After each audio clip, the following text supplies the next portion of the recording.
now invite John to say some words to us, to invite us to this mission that awaits us as a parish. Thank you, Father. Good evening. Turn to the person next to you, tell them you love them. Turn to somebody, tell them you love them. Or not, if you don't want us to tell them.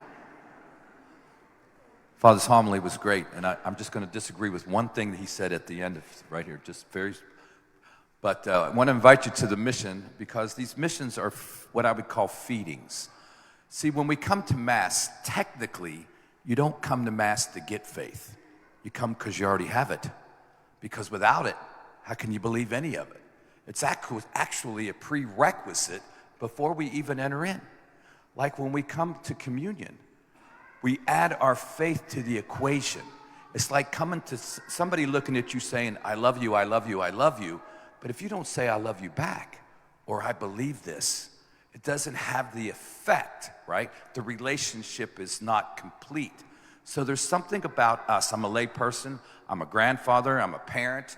I'm a music director at my parish in Nashville, and I travel as an artist and do talks and stuff like that to help us all deepen our faith, our understanding of our Catholic faith, and to search this truth that he's talking about, because we live in a world that's so convoluted, we don't know what the truth is. Depends on who's speaking the loudest or what news station you listen to. And the reality is that Jesus didn't come to turn over the government of his time. He came to address sin, that we live in broken systems. They've been broken since the beginning of time, and they'll always be broken because we're in charge of them. And so these next couple days on Monday and Tuesday, through story and song, we journey together. We journey together. We celebrate together. We witness together. And we belong together because we all belong to God. And so I invite you to bring people to the mission who maybe have fallen away, or who are struggling with faith, or if you have children who don't go to church anymore.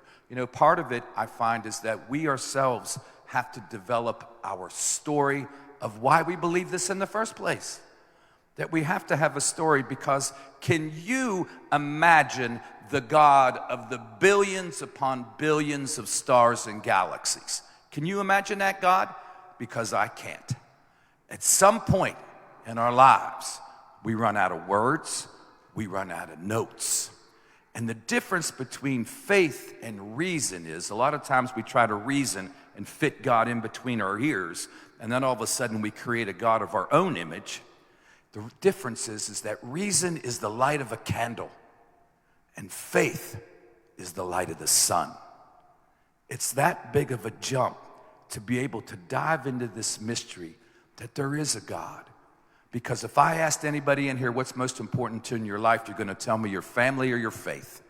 And yet the two things you can't prove exist in a court of law, Mr. Lawyer, Father Lawyer, is the existence of God and the existence of love. You can't prove that love exists. But if you know love exists, then you actually believe in God, because God is all of it. And the one thing I just want to not contradict, but add to Father.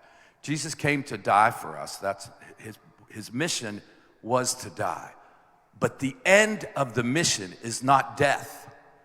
The end of the mission is resurrection. That was the goal. The goal was for us to witness this resurrection so that we can have hope, that we can continue as we pick up and carry our crosses. That's the mission for all of us, to get up and rise. So we'll see you Monday night and Tuesday night at 7. So we're going to dive deep, and we're going to enrich our faith. And when we leave, the world will be a better place.